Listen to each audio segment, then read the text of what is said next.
Usai diperiksa selama 9 jam sebagai tersangka tuduhan ijazah palsu Jokowi, Roy Suryo tidak ditahan.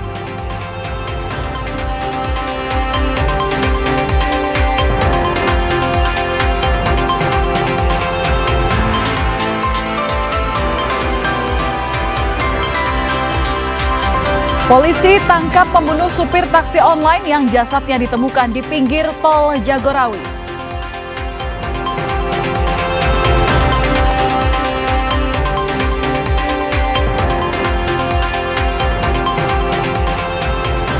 Imbas kasus ledakan di SMA Negeri 72, pemerintah berencana mengkaji pembatasan game online yang mengandung unsur kekerasan.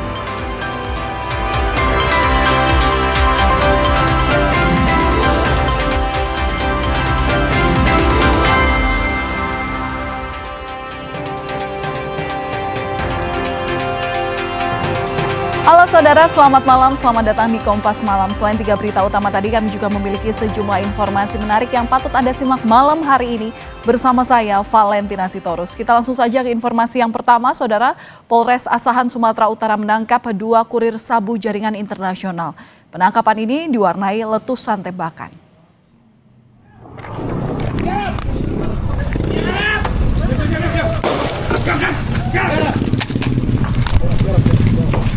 Inilah detik-detik saat polisi menghentikan mobil yang digunakan pelaku. Polisi yang menyamar pengantar paket langsung menghadang mobil tersebut di bagian depan dan belakang.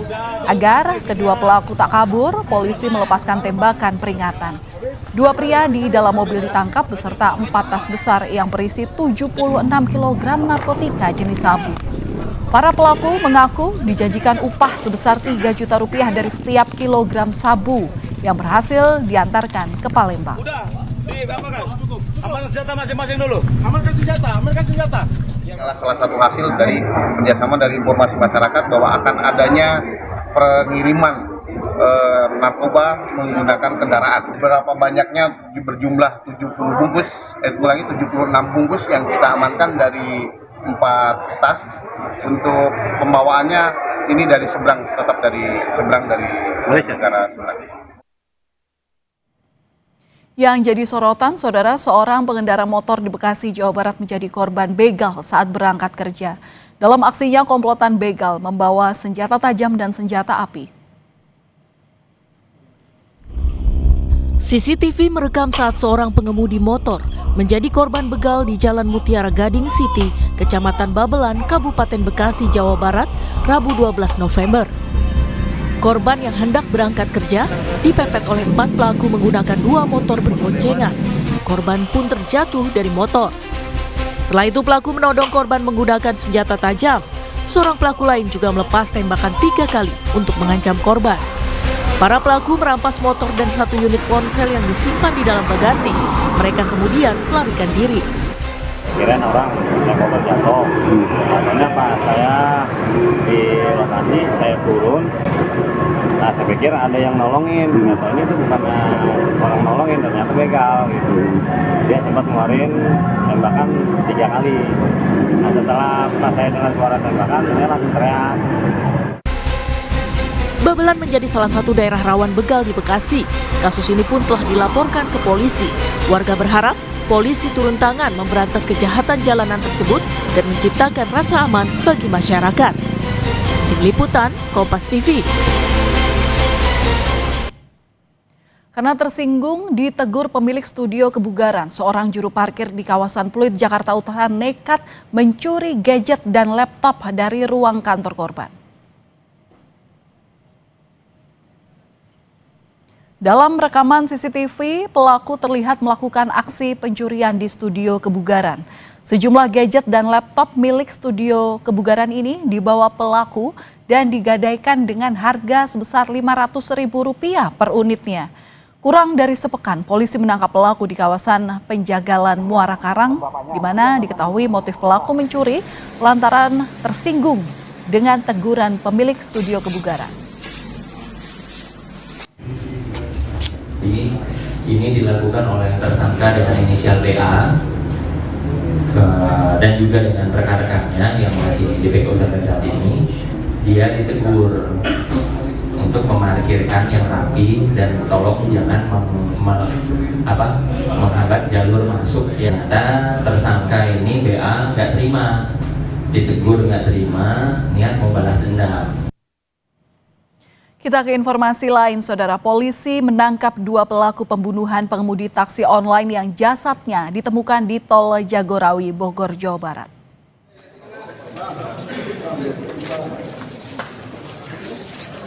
Kedua pelaku ditangkap di Ciamis, Jawa Barat saat hendak kabur. Polisi bilang pelaku merampok dengan modus memesan taksi online. Setelah menghabisi nyawa korban, pelaku membuang jenazahnya di Tol Jagorawi, kilometer 30. Polisi menyita sejumlah barang bukti, termasuk 1 unit mobil dan tali tambang. Pelaku berjumlah 2 orang sudah bisa diamankan. Tersangka inisial RS mengajak tersangka AH untuk merampok sopir taksi online. Jadi memang sudah ada niatan awal, kemudian dari pendalaman kemungkinan besar karena misalnya ekonomi. Dari hasil otopsi jenazah supir taksi online yang ditemukan di Tol Jagorawi, ditemukan ada luka benda tumpul di tubuh korban. Usai diotopsi, jenazah korban langsung diserahkan ke pihak keluarga. Terfokus sama ini doang. Jenazah sudah dalam keadaan proses pembusukan dan ditemukan beberapa luka dan memar pada tubuh bagian luar. Dilakukan pengambilan sampel untuk pemeriksaan histopatologi forensik di Rumah Sakit Bayangkara tingkat 1 Pusdokes Polri. Selanjutnya kami akan terus berkoordinasi dengan penyidik. Adapun jenazah selanjutnya telah dilakukan pemeriksaan jenazah dan diserahkan kepada keluarga pada hari itu juga. Dan untuk mengetahui lebih lanjut terkait penangkapan pelaku pembunuhan supir taksi online yang jasadnya ditemukan di Tol Jagorawi, telah bergabung bersama kami Kasat Reskrim Polres Bogor, AKP Anggi Eko Prasetyo. Selamat malam, Pak Anggi. Selamat malam, Mbak. Iya Pak Anggi, apakah saat ini kedua pelaku telah ditetapkan sebagai tersangka? Statusnya seperti apa? Ya, betul Mbak. Dapat kami jelaskan bahwa kedua pelaku tersebut sudah kita tetapkan sebagai tersangka. Oke, kalau dari pendalaman, dari penyelidikan hingga penetapan sebagai tersangka ini, motif murninya itu apakah benar perampokan atau justru awalnya ingin ada dugaan pembunuhan berencana? Baik, dapat kami jelaskan bahwa berdasarkan keterangan yang kami peroleh, untuk terkait kedua pelaku itu memang di waktu sebelumnya merencanakan pencurian dengan kekerasan dengan sasaran ataupun korban pengemudi taksi daring atau online yang mana diniatkan oleh mereka berdua ketika berhasil dipesan di dalam perjalanan kemudian dilakukan dugaan tindak pidana tersebut, Mbak. Yang selanjutnya kemudian barangnya digasak dan dibawa. Oke. Demikian. Berarti pelaku ini menyasar random begitu ya Pak untuk korbannya ya? Betul, untuk korbannya sendiri secara acak, Mbak. Oke. Sembari kita ngobrol tentang kronologi penangkapan, hasil dari otopsi terhadap korban seperti apa Pak? Apa yang menyebabkan korban ini dinyatakan meninggal? Seperti yang tadi dijelaskan bahwa berdasarkan hasil keterangan otopsi secara luar itu terdapat dugaan kekerasan. Tentunya berbicara penyebab kematian nanti dokter yang secara lebih rinci menjelaskan, Mbak, demikian. Oke, ada dugaan kekerasan dan ini sesuai dengan barang bukti yang diamankan, mengingat ada luka dari benda atau luka dari benda tumpul begitu ya Pak ya terhadap korban. Tapi kalau boleh diceritakan Pak, diinformasikan kepada kami bagaimana kronologi dari penangkapan pelaku. Katanya ini juga sempat kabur Pak, betul, ke Ciamis? Betul, jadi setelah ditemukan jenazah korban, kemudian tim melaksanakan penyelidikan pendalaman dan kemudian ditemukan petunjuk yang mengarah kepada pelaku. Setelahnya kemudian tim bergerak ke arah Ciamis, tempat di mana ditemukannya para pelaku, dan pelaku diamankan di sana, Mbak. Demikian, Mbak. Oke, untuk background dari pelaku sendiri, Pak. Pelaku ini merupakan residivis atau memang kejahatan yang memang baru dilakukan pertama kali? Berdasarkan keterangan yang kami peroleh, untuk para pelaku ini memang baru kali pertama melakukan, Mbak. Jadi untuk peristiwa ini memang peristiwa yang pertama kali dilakukan oleh mereka. Ini mereka hanya berdua atau ada dugaan bahwa mereka ini tergabung dalam sindikat curanmor? Untuk dasar keterangan itu hanya 2 orang ini saja yang memang mereka merencanakan dengan motif memang himpitan ekonomi, Mbak. Oke. Pak, ini kan kejadian ini memang tidak tertebak karena baru diketahui ketika ditemukan adanya korban jiwa di Tol Jagorawi. Nah, ini menurut saksi mata atau menurut saksi-saksi yang diperiksa oleh polisi, kejadian ini berlangsung kapan, Pak, waktunya?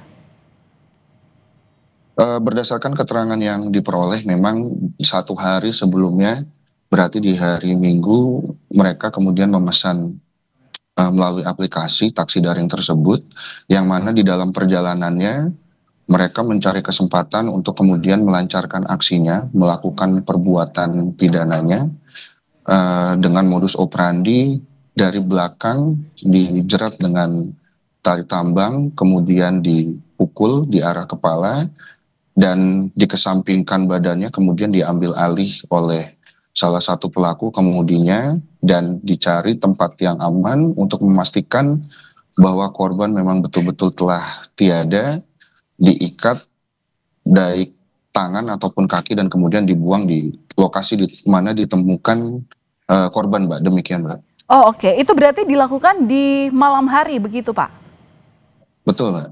Dan lokasinya di tempat yang cenderung sepi? Atau di mana, Pak, lokasi tepatnya kalau dari pengakuan dari pelaku? Berdasarkan pengakuan pelaku, dicari di tempat yang sekiranya agak sepi, kemudian diarahkan untuk diperlambat, Mbak, terkait dengan kecepatan kendaraan, dan dilancarkanlah aksinya tersebut. Oke. Kalau barang bukti kendaraannya sendiri, seperti apa, Pak? Bagaimana? Setelah pelaku melancarkan aksinya, kemudian para pelaku membawa kendaraannya sampai kepada salah satu gerbang tol, kemudian terjadi trouble pada kendaraannya, terjadi permasalahan, mogok, kemudian mereka meminta jasa towing untuk menaruh ke bengkel. Jadi memang untuk barangnya itu berhasil dibawa, tapi tidak sampai kepada dijualnya, Mbak. Demikian, Mbak. Oke, berarti sekarang juga sudah diamankan sebagai barang bukti itu ya, Pak, ya? Yes, betul. Terakhir, Pak, ancaman terhadap pelaku dijerat pasal berapa dan hukuman maksimal bisa berapa tahun penjara? Kita menjerat para pelaku dengan KUHP pasal 365 ayat 4, karena memang pencurian dengan kekerasan yang dilakukan 2 orang atau lebih, kemudian 340 dan 338, yang mana ancaman maksimalnya adalah hukuman mati, Mbak. Oke, baik. Terima kasih sudah berbagi informasi bersama kami di Kompas Malam Kompas TV, Kasat Reskrim Polres Bogor, AKP Anggi Eko Prasetyo. Terima kasih, Pak. Sehat selalu. Terima kasih. Saudara, polisi tak melakukan penahanan terhadap Roy Suryo CS usai diperiksa dalam kapasitasnya sebagai tersangka tuduhan ijazah palsu Joko Widodo. Ketiga tersangka diperiksa selama lebih dari 9 jam terkait dugaan pencemaran nama baik dalam kasus tudingan ijazah palsu Jokowi. Dirkrimum Polda Metro Jaya Kombes Iman Imanuddin menyatakan ketiga tersangka tidak ditahan karena mengajukan ahli dan saksi yang meringankan.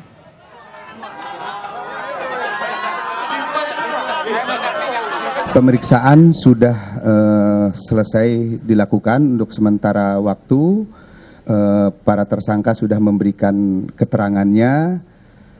Setelah ini kepada ketiga tersangka kami perbolehkan untuk kembali ke rumahnya masing-masing. Kenapa demikian? Karena ketiga tersangka mengajukan ahli dan saksi yang meringankan. Tentunya dalam hal ini kami sebagai penyidik harus menjaga keseimbangan keterangan dan informasi sehingga proses penegakan hukum ini adil dan berimbang. Saat akan menjalani pemeriksaan, Roy Suryo CS membawa sejumlah bukti atas kasus tudingan ijazah palsu Jokowi. Bukti ini akan diadu dengan bukti yang dimiliki penyidik Polda Metro Jaya terkait pasal yang dijeratnya. Sebelum diperiksa, Roy Suryo yang sudah berstatus sebagai tersangka pencemaran nama baik malah terus menyinggung dugaan ijazah palsu milik Wapres Gibran. Harus beri kesempatan seluas-luasnya kepada tersangka yang dipanggil untuk kita adu bukti. Karena penyidik menyatakan bahwa mereka sudah punya ratusan bukti, ratusan saksi, puluhan ahli.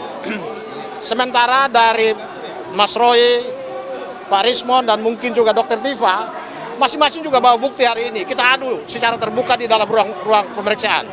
Supaya ini tidak menjadi teka-teki. Karena selama ini polisi hanya fokus kepada bukti-bukti yang dimiliki oleh pelapor yaitu Jokowi. Sementara bukti-bukti yang menjadi kekuatan utama para tersangka, ya Mas Roy, Pak Rismon, Dr. Tifa, sama sekali belum disentuh oleh penyidik. Saudara, kami akan kembali usai jeda. Imbas kasus ledakan di SMA Negeri 72 Jakarta, pemerintah berencana mengkaji pembatasan game online yang mengandung unsur kekerasan.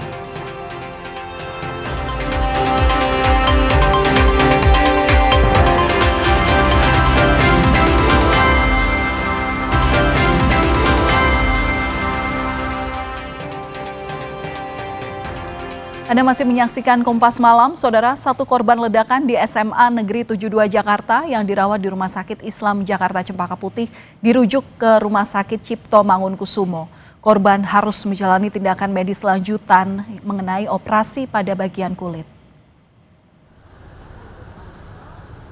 Direktur Utama Rumah Sakit Islam Cempaka Putih Pradono Hangdoyo menjelaskan bahwa tindakan rujukan ini karena fasilitas RSCM yang lebih memadai.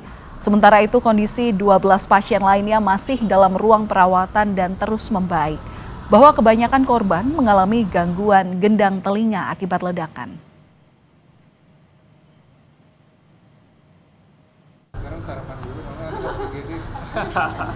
Jumlah pasien rawat inap 12 orang. Kondisi jasmaninya terus membaik dari hari ke hari dan mereka dirawat di ruang ranap biasa.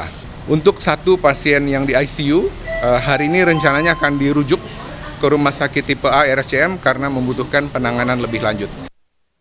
Menteri Sekretaris Negara Prasetyo Hadi menyatakan telah berkoordinasi dengan Kementerian Digital atau Komdigi terkait rencana pembatasan game online yang mengandung unsur kekerasan.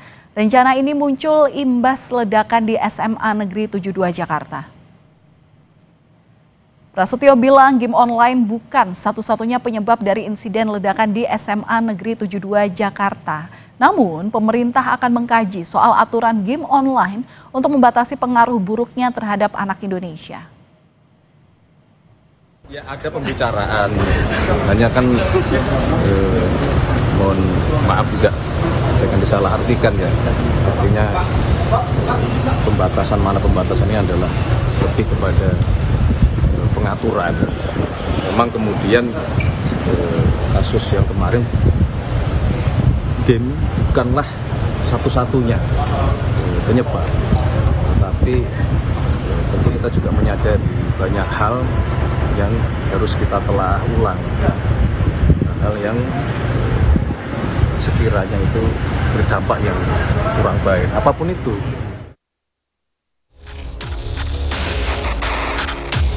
Tragedi ledakan di SMA N 72 Jakarta menjadi pengingat betapa pentingnya pengawasan ruang aman anak, termasuk saat mengonsumsi media digital. Tontonan hingga game online bermuatan kekerasan bisa diakses siapapun, termasuk anak-anak. Saat pengungkapan kasus ledakan SMA N 72 Jakarta, polisi bilang siswa SMA N 72 Jakarta yang kini berstatus anak berhadapan dengan hukum punya ketertarikan dari konten-konten kekerasan, dilihat dari jejak aktivitas daringnya.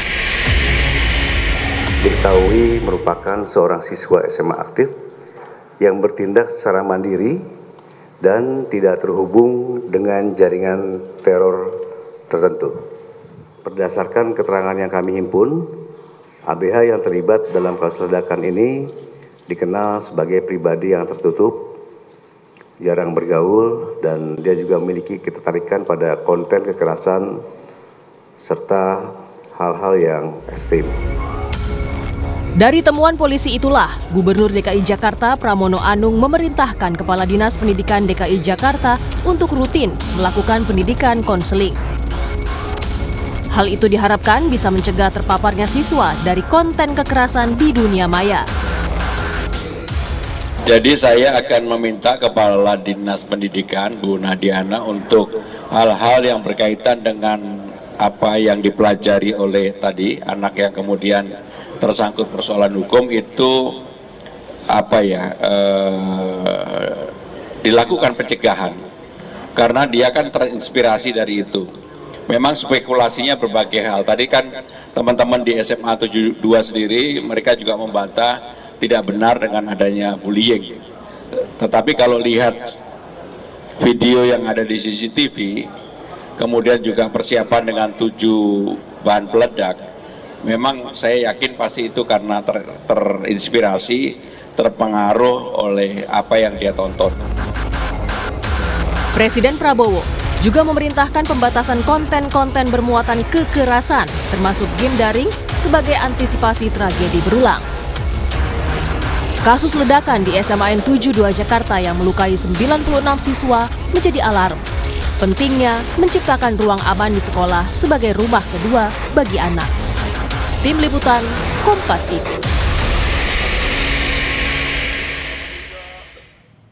Ledakan di SMA Negeri 72 Jakarta yang membuat seorang siswa berstatus sebagai anak berhadapan hukum membuka mata kita semua. Betapa tragedi ini jadi tanggung jawab bersama. Polisi menyebut anak tersebut terpapar konten kekerasan saat mengonsumsi media digital. Bagaimana emosi seorang anak bisa berujung ledakan amarah dan bagaimana pula memulihkan psikis para korban pasca tragedi. Dan untuk membahasnya sudah bersama kami psikolog anak dan remaja Vera Itabiliana Hadiwijoyo. Selamat malam Bu Vera, apa kabar? Malam, kabar baik Mbak Valen. Iya, Bu Vera, mengapa remaja cenderung tertarik pada konten kekerasan di media sosial atau platform digital? Oke, satu, tidak semua remaja mungkin tertarik ya. Jadi ini pasti juga didasari, ketertarikan ini pasti juga didasari oleh emosi yang memang, atau ada kebutuhan emosi yang tidak terpenuhi gitu ya. Sehingga anak ini mencari-cari hal-hal lain di luar, ya sekarang pilihannya banyak ya, ada di internet, ada melalui teknologi digital. Anak bisa mencari-cari hal-hal yang bisa klop dengan kebutuhan yang dia tidak dapat penuhi dari lingkungan sekitarnya, lingkungan nyatanya, baik keluarga maupun sekolah gitu. Jadi dan remaja pada dasarnya memang sangat tertarik dengan hal-hal yang berbau sensasional, hal-hal yang berbau mendobrak aturan, berbau kebebasan, berbau menunjukkan power bahwa mereka di usia remaja bisa melakukan sesuatu yang berdampak cukup besar gitu. Iya, tapi kalau melihat memang tidak bisa dibungkiri bahwa anak-anak zaman sekarang tuh sudah dekat dengan media sosial, mengingat juga teknologi sekarang sudah sedemikian rupa, dan kalau kita misalnya nggak ngerti teknologi bisa dikatakan gaptek gitu. Tapi bagaimana sih sebenarnya untuk membangun emosi anak supaya sebenarnya ketika mereka browsing, mereka lihat sosmed itu bisa ngerti gitu bahwa ini adalah hal baik yang patut dilihat dan ini yang nggak baik yang udah skip aja gitu. Oke, kalau kita bicara usia remaja sebenarnya mereka sudah tahu ini tidak boleh, ini boleh gitu ya, ini salah, ini benar, mereka sudah tahu.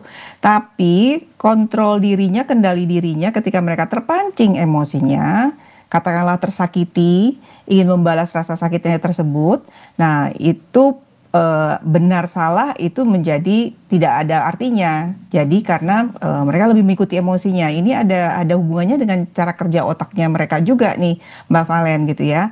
Ada bagian yang namanya prefrontal cortex yang membantu seorang individu untuk mengambil keputusan yang tepat, mempertimbangkan konsekuensinya dari tindakannya. Itu bagian itu yang membantu ya. Nah, ini baru berfungsi optimal di usia 20 tahunan. Sebelum usia itu ya anak-anak gitu ya, remaja khususnya ya lebih mengambil keputusan bertindak mengikuti emosinya saja. Gitu, walaupun dia misalnya tahu berokok itu tidak baik gitu ya. Terus ada temannya bilang, alah malah gitu aja nggak berani sih gitu. Nah, itu emosinya yang terpancing akhirnya dia melakukan. Oke. Berarti bisa diketahui ya, berarti bisa dibilang kalau anak remaja itu ya sampai sekarang masih haus pengakuan. Nah, tapi bisa dianalisis nggak sih, Bu Vera, dideteksi bagaimana kemudian menganalisa dan bagaimana kita sebagai pendamping orang tua, guru, tenaga pendidik untuk bertanggung jawab bahwa jangan sampai emosi yang kemudian saat itu berada dalam si anak ini tidak kemudian berdampak jadi petaka gitu. Oke, jadi remaja memang makhluk emosi dalam tanda kutip gitu ya. Tapi bukan berarti mereka tidak bisa diarahkan untuk mengambil keputusan yang tepat, mengambil tindakan yang tepat gitu ya. Jadi peranan dari orang-orang dewasa di sekitar dia, baik orang tua maupun guru gitu ya, itu adalah jadi teman diskusi. Teman yang mau mendengarkan betapa anehnya keluh kesahnya dia gitu ya. Kadang kan kalau kita mendengarkan anak remaja berkeluh kesah, kita akan berpikir, alah gitu aja kok dipusingin sih, gitu aja dipikirkan sih. Tapi itu tantangannya, kita harus jadi pendengar yang baik, pendengar yang aktif tanpa menilai, tanpa menjudge, tanpa buru-buru menasehati. Itu yang dibutuhkan. Karena remaja butuh mengekspresikan emosinya terlebih dahulu untuk tenang. Gitu ya. Setelah dia tenang baru bisa diajak berdiskusi tentang pilihan-pilihan apa aja yang dia bisa yang dia punya gitu ya. Misalnya katakanlah dia menjadi korban bully, dengarkan dulu keluh kesahnya. Nah, banyak anak khususnya yang datang ke tempat praktek saya tidak mendapatkan tempat untuk mencurahkan apa yang dia rasakan, apa yang dia alami gitu ya. Gak ada teman bicara gitu, jadi semua dipendam sendiri. Gitu. Padahal yang dibutuhkan adalah teman bicara sehingga dia tahu bagaimana nih harus bersikap dengan tepat, mengambil solusi yang tepat untuk menghadapi masalahnya gitu. Oke, teman bicara, ruang dialog itu adalah hal penting. Tapi gimana ya membangun ruang dialog itu? Karena kadang ada juga anak yang pertama kehilangan figur orang tua. Atau sebenarnya orang tuanya itu ada di dekat mereka, tapi seolah merasa jauh gitu. Nah, gimana untuk membangun ruang dialog ini sebenarnya? Jadi butuh effort dari kedua-duanya sebetulnya gitu ya. Seringkali yang terjadi adalah orang tua ketika anaknya sudah mulai beranjak besar, remaja, punya dunia sendiri, terus mulai susah diajak ngomong gitu ya. Jadinya terus orang tuanya ya sudahlah biar aja lah dia sendiri. Nah, makin lama hubungannya makin renggang. Padahal yang harus dilakukan adalah ya sama-sama beradaptasi gitu ya. Orang tua beradaptasi merubah gaya komunikasi, merubah cara mulai bicara, cara mengajak anak mulai bicara itu dirubah gitu ya. Jadi saya mungkin cerita sedikit tentang ada salah satu orang tua yang datang ke tempat praktek kebingungan bagaimana cara mengajak anaknya komunikasi karena anaknya seharian main game aja gitu ya. Jadi kalau diajak ngomong ibunya diusir gitu ya. Kalau ibunya mendekati ngapain sih sana bunda sana gitu ya. Akhirnya kita mulai dengan apa? Oke, saya bilang ibu duduk di sampingnya. Usap-usap aja pundaknya, coba aja di situ nggak usah ngomong, nggak usah diajak ngomong, tetap aja di sampingnya. Besok ulangi lagi, tetap lakukan kontak fisik pada anaknya. Lama-lama cair, lama-lama dimulai dari situ terus terjadi dialog. Itu yang bisa pelan-pelan bisa dilakukan ya. Nah, ini akan lebih baik lagi kalau memang dari sebelum anak usia remaja sudah ada waktu rutin memang untuk ngobrol-ngobrol santai, saling tukar cerita gitu. Jadi ketika ada masalah apapun di luar rumah, anak bisa dengan leluasa untuk bercerita kepada orang tuanya karena dia sudah merasa nyaman gitu, sudah terbiasa untuk bercerita. Nah, di sekolah juga dibutuhkan seperti itu nih sebenarnya Mbak Valen gitu ya. Guru-guru bisa ambil peranan seperti itu juga. Oke, Bu Vero, Anda menyampaikan bahwa itu adalah peran keluarga dan juga peran pihak sekolah atau tenaga pengajar. Tapi lebih dari itu, sekarang ini peran negara seperti apa untuk menangani kasus tersebut? Pertama, supaya anak tidak terpapar konten negatif lewat media digital, kemudian juga sekaligus menjadi langkah antisipasi supaya peristiwa ini tidak terulang lagi. Oke, sejak maraknya dunia digital gitu ya, kita sudah melakukan banyak sekali literasi digital. Walaupun mungkin dengan masih meningkatnya kasus kekerasan gitu ya, masih meningkatnya kasus-kasus yang kriminal datangnya dari dunia digital, mungkin kayaknya masih belum cukup. dan mungkin belum meluas gitu ya. Tanggung jawab utama memang di orang tua untuk mendampingi dan mengawasi penggunaan digital pada anak gitu ya. Dan sekolah pun juga membantu. Tapi dengan makin banyaknya kasus kekerasan yang terinspirasi dari apapun yang dilihat dikonsumsi anak di dunia digital gitu ya, sepertinya sudah mulai dibutuhkan nih gitu ya, sudah dibutuhkan tindakan yang lebih tegas, yang lebih keras dari pemerintah, di mana pemerintah kan juga punya kewajiban untuk melindungi warga negaranya gitu ya, termasuk anak-anak gitu ya. Dan rencana pemerintah untuk membatasi konten kekerasan di media digital ini juga salah satu solutif, atau ada hal yang lebih tepat lagi, Bu Vero? Singkat saja. Salah satu solusi betul gitu ya, karena beberapa tahun ini saja ya kita patut apresiasi juga usaha pemerintah. Pemerintah sudah mengeluarkan PP Tunas katakanlah gitu ya, itu salah satu usaha untuk melindungi anak-anak supaya aman di dunia digital. Cuma ini kan kita kejar-kejaran nih ya, dengan banyak kasus dan intensitas kekerasannya juga makin mengerikan gitu ya, sehingga kalau menurut saya ya perlu ada tindakan yang lebih tegas lagi. Salah satunya ya pembatasan konten kekerasan, pembatasan game-game online gitu. Walaupun ini hanya salah satu faktor, tapi sangat berpengaruh bagi remaja. Baik, terima kasih sudah berbagi informasi bersama kami di Kompas Malam Kompas TV, psikolog anak dan remaja Ibu Vera Itabiliana Hadiwijoyo. Terima kasih, salam sehat selalu. Terima kasih, malam. Saudara, kami masih akan kembali usai jeda dengan informasi mengenai Presiden Prabowo Subianto yang merehabilitasi nama baik dua guru asal Kabupaten Luwu Utara yang dipecat karena diputus bersalah oleh Mahkamah Agung.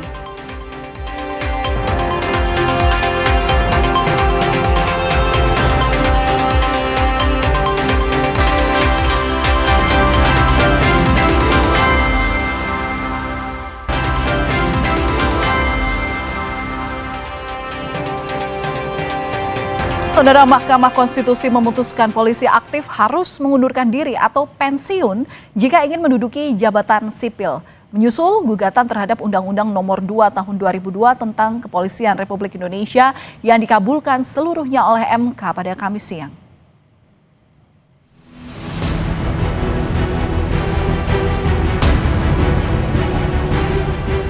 Mahkamah Konstitusi mengabulkan gugatan terhadap Undang-Undang Nomor 2 Tahun 2002 tentang Kepolisian Republik Indonesia. Putusan ini membuat polisi harus mengundurkan diri atau pensiun jika ingin menduduki jabatan sipil. Dalam putusan yang dibacakan di Gedung Mahkamah Konstitusi pada Kamis siang, Hakim Konstitusi Ridwan Mansur mengatakan pasal 28 ayat 3 Undang-Undang Polri punya substansi yang sama dengan pasal 10 ayat 3 TAP MPR, yakni menegaskan anggota Polri hanya dapat menduduki jabatan di luar kepolisian setelah mengundurkan diri. Secara substansial, kedua ketentuan tersebut menegaskan satu hal penting, yaitu anggota Polri hanya dapat menduduki jabatan di luar kepolisian setelah mengundurkan diri atau pensiun dari dinas kepolisian. Artinya, apabila dipahami dan dimaknai secara tepat dan benar, tanda kutip mengundurkan diri atau pensiun dari dinas kepolisian adalah persyaratan yang harus dipenuhi oleh anggota Polri untuk menduduki jabatan di luar kepolisian. Amar putusan mengadili 1. Mengabulkan permohonan para pemohon untuk seluruhnya.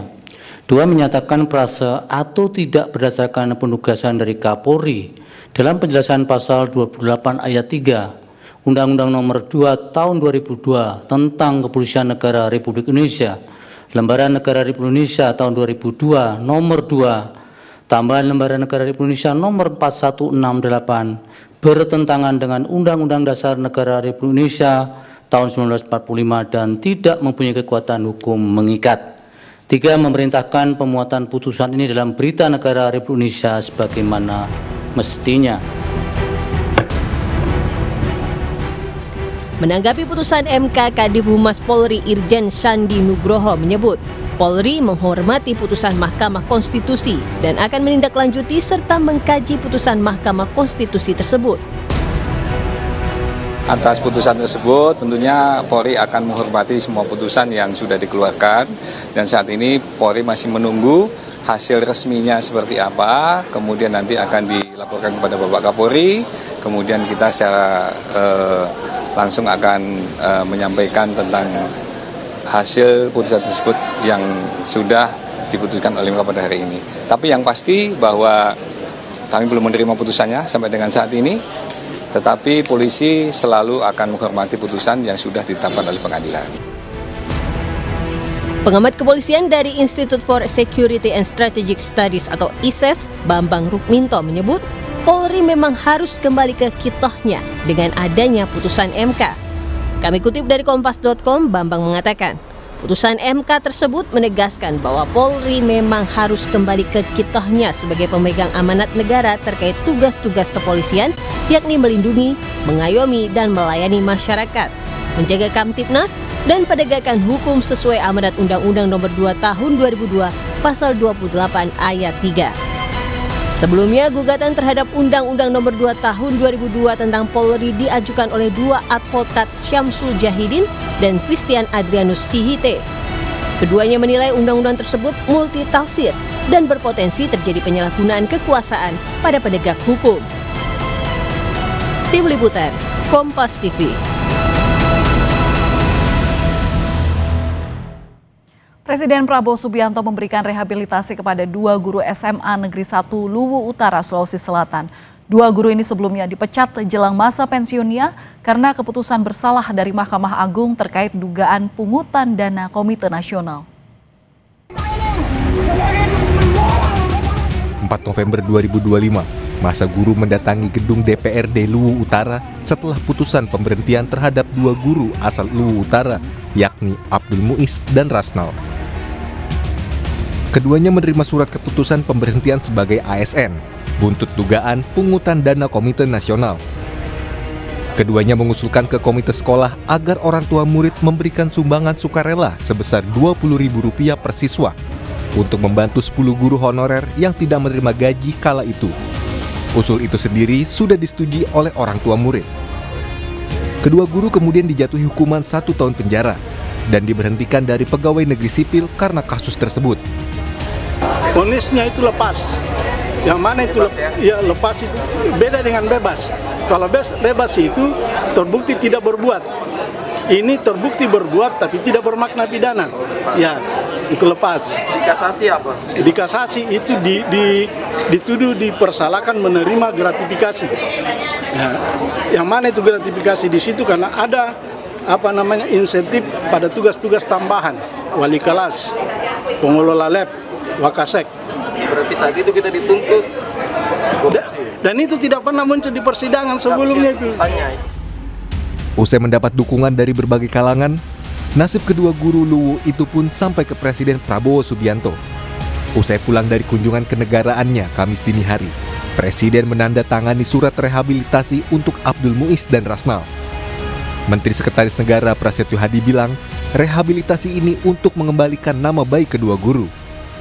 Biar kami selama 1 minggu terakhir untuk koordinasi minta petunjuk kepada Pak Presiden yang mengambil keputusan menggunakan aku sebagai Presiden untuk memberikan rehabilitasi kepada 2 orang guru dari SMA 1 Utara. Harapan ini dapat memberikan nama baik berdua apapun yang sudah jadi. Dengan terbitnya surat rehabilitasi untuk Abdul Muiz dan Rasnal, pemerintah secara resmi mengembalikan nama baik, kehormatan, dan seluruh hak profesional keduanya. Tim Liputan, Kompas TV.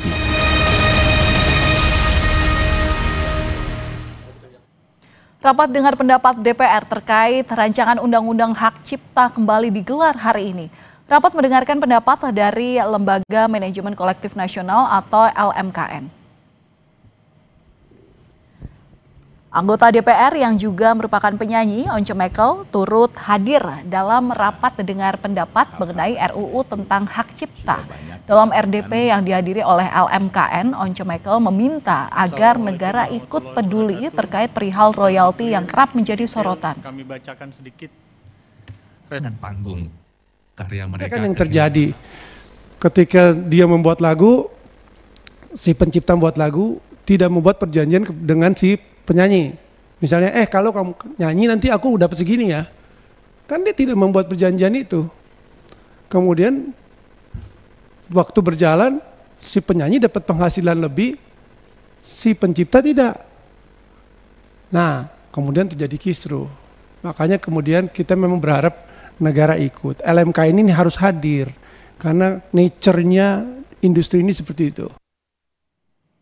Karena separuh aku dirimu. Ya. Ariel Noah menjadi salah satu musisi yang hadir dalam rapat harmonisasi RUU Hak Cipta di Gedung DPR Senayan, Jakarta Selasa lalu. Ariel bersama sejumlah musisi tanah air yang tergabung dalam Vibrasi Suara Indonesia atau VISI, serta Asosiasi Komposer Seluruh Indonesia turut memberikan pandangan mereka terkait revisi Undang-Undang Hak Cipta yang sedang digodok. Dalam pandangannya, pemilik nama lengkap Nazril Irham ini meminta agar aturan pembayaran royalti kepada pencipta lagu tidak terlalu ketat. Kita pengennya tetap dihargai haknya pencipta, tapi agak sedikit luas lah gitu. Jadi karena pada saat pelaksanaan di lapangannya tidak bisa se-straight itu tentang bahwa harus sebelum pertunjukan udah beres semuanya. Maksudnya ada beberapa event yang bermacam-macam ragamnya, wedding, cafe, gathering, yang bisa apa istilahnya memberi songlist itu fleksibel, bisa nambah gitu. Pada kesempatan yang sama, penyanyi Judika berharap revisi Undang-Undang Hak Cipta dapat dilakukan dengan tepat. Menurut Judika, hak para pencipta lagu perlu diperjuangkan namun dengan mekanisme yang benar. Harus sama-sama diskusi, bukan debat-debat, karena ini masalah kita bersama. Jadi teman-teman, ada Mas Piyu, BMB, Ari di sini, sebenarnya kita aku pribadi sangat mengapresiasi perjuangannya luar biasa untuk pencipta, dan itu juga memang yang menjadi seharusnya perjuangan kita sama-sama. Dan di mana pengelolaan ini belum maksimal, belum beres, dan memang harus dibereskan dengan revisi undang-undang ini. Tapi ketika itu menjadi kita yang bersalah, nah di sini terjadi gapnya. Sejumlah musisi sempat mempertanyakan pengelolaan sistem royalti. Tak hanya di lingkungan musisi, sejumlah pelaku usaha sempat menaruh perhatian dalam polemik ini. Antara lain terkait perdebatan konsekuensi hukum ketika pengelola restoran memutar lagu dari aplikasi platform pemutar musik. Tim Liputan Kompas TV. Kami akan kembali usai jeda. Diduga supir mengantuk, sebuah mobil oleng hingga menabrak sejumlah sepeda motor di Gianyar, Bali.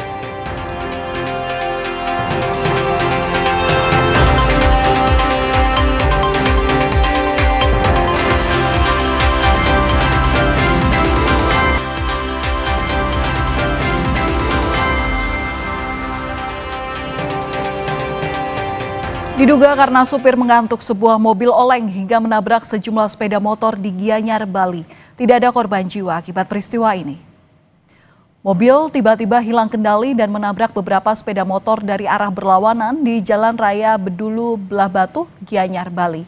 Seorang pengendara motor bahkan sempat terpental akibat kerasnya benturan. Akibat kejadian ini, sejumlah pengendara motor luka-luka dan satu orang dibawa ke rumah sakit. Korban dari pengendara sepeda motor masih luka ringan, tidak ada yang luka berat dan mereka sudah semua dapat dipulangkan. Cuma sempat satu orang yang ke rumah sakit yang jadi korban dan hanya mengalami luka lecet, luka ringan dan cara sudah dipulangkan. Penangkapan dua kurir sabu jaringan internasional yang dilakukan Polres Asahan Sumatera Utara diwarnai letusan tembakan.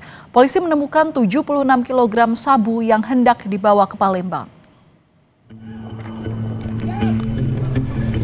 Inilah detik-detik saat Satres Narkoba Polres Asahan melepas beberapa kali tembakan peringatan saat hendak menyergap dua kurir narkoba.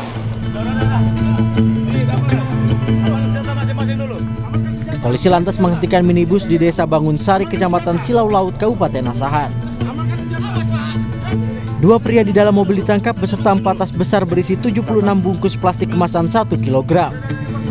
Dari pemeriksaan awal, kedua pelaku hanya sebagai kurir yang diperintahkan oleh seseorang dengan tujuan ke Palembang, Sumatera Selatan. Mereka dijanjikan upah Rp3 juta dari setiap kilogram sabu yang berhasil diantar ke lokasi tujuan. Dan ini adalah salah satu hasil dari kerjasama dari informasi masyarakat bahwa akan adanya pengiriman narkoba menggunakan kendaraan. Lagi 76 bungkus yang kita amankan dari 4 tas yang diamankan di mobil X-Trail warna krem yang tadi saya paparkan. Untuk pembawaannya ini dari seberang, tetap dari seberang dari negara seberang. Mau dibawa kemana? Juga upah berapa nih Komandan? Berdasarkan hasil interogasi kami, dia akan dibawa ke Palembang. Polisi masih melakukan pengembangan untuk memburu D alias B yang diduga sebagai pengendali utama jaringan narkotika lintas provinsi tersebut. Armendo Sinaga, Kompas TV, Asahan, Sumatera Utara. Akibat diguyur hujan deras hingga Rabu malam, sejumlah titik wilayah Surabaya Selatan terendam banjir. Hujan deras yang turun sejak sore hingga malam hari membuat sejumlah permukiman dan ruas jalan di kota Surabaya tergenang air hingga mencapai 30 cm. 5 pompa air tambahan dikerahkan petugas BPBD Kota Surabaya. 25 mobil pemadam juga diterjunkan untuk membantu penyedotan air dan penanganan banjir.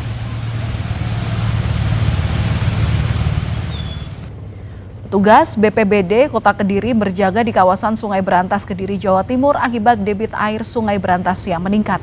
Dengan menggunakan perahu karet, petugas BPBD Kota Kediri menyisir Sungai Berantas untuk memantau kegiatan para warga di tepi sungai. Wilayah Kediri masih sering diguyur hujan deras hingga memicu naiknya debit air sungai.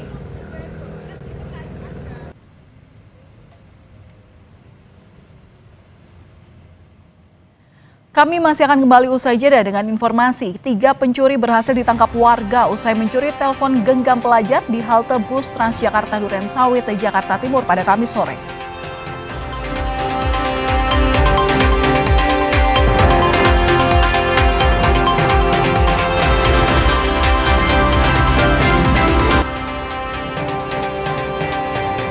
Saudara, 3 pencuri berhasil ditangkap warga usai mencuri telepon genggam pelajar di halte bus Transjakarta Durensawit, Jakarta Timur pada Kamis sore. Video amatir merekam saat warga beramai-ramai menangkap pencuri telepon genggam pelajar di halte bus Transjakarta Buaran. Para pelaku sempat berusaha melarikan diri dengan cara melompat dari halte bus menuju jalan raya.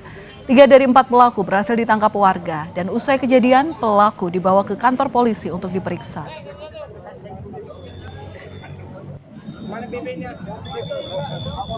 Sempat kabur, ditolong sama Gojek ini yang nangkep tadi tuh, dia orangnya nggak ada. Dia yang nangkep pertama. Jadi pas kejadian diambil HP-nya, dia tuh terus nguntit itu si pelaku, makanya sampai ketahuan. Informasi dari dunia olahraga, Saudara, Timnas U17 Indonesia tiba di tanah air usai berlaga di Piala Dunia U17 2025. Meski pulang lebih cepat, Zahabi Goli dan kolega bawa banyak pelajaran. Setelah menyelesaikan perjuangan di ajang Piala Dunia U17, Timnas U17 Indonesia tiba di tanah air pada Kamis pagi. Garuda Muda pulang lebih cepat usai tersingkir di babak penyisihan grup. Meski menelan hasil negatif, pelatih Timnas U17 Nova Arianto bersyukur anak asuhnya mendapat kesempatan tampil di level tertinggi sepak bola dunia. Nova juga menilai hasil dari turnamen itu menjadi bahan evaluasi, terutama dalam aspek mental dan pengambilan keputusan di lapangan. Evaluasi masalah mental, masalah itu seperti biasa yang kita lakukan, termasuk masalah bagaimana pengambilan keputusan pemain di lapangan itu yang masih perlu kita bicarakan lagi. Sebenarnya ya pasti semoga menjadi tradisi kita lolos ke Brazil. Selama babak penyisihan grup, Garuda Muda hanya 1 kali meraih kemenangan saat berjumpa Honduras. Meski terhenti di babak penyisihan grup, Iputu Panji CS pulang dengan membawa segudang pelajaran. Itu menjadi pertandingan pertama kami, tentunya itu pengalaman yang sangat berharga. Untuk kesulitan sih waktu kita main pertama masih kurang enak mainnya, dan habis after pertandingan pertama kita mulai membaik dan bisa akhirnya mulai menang pertandingan. Terus dukung Timnas Indonesia dimanapun bermain, tetap junjung tinggi sportivitas dan bergerak terus itu. Indonesia sudah 2 kali berkompetisi di Piala Dunia U17, yakni pada 2023 dan 2025. Keberhasilan menundukkan Honduras menjadi kemenangan pertama Indonesia sepanjang keikutsertaan di Piala Dunia U17. Kamar Lupi, Kompas TV, Tangerang, Banten. Dan informasi tadi menjadi yang terakhir di Kompas Malam edisi hari ini. Terima kasih sudah menyaksikan kami, terima kasih sudah menonton, selamat malam dan sampai jumpa.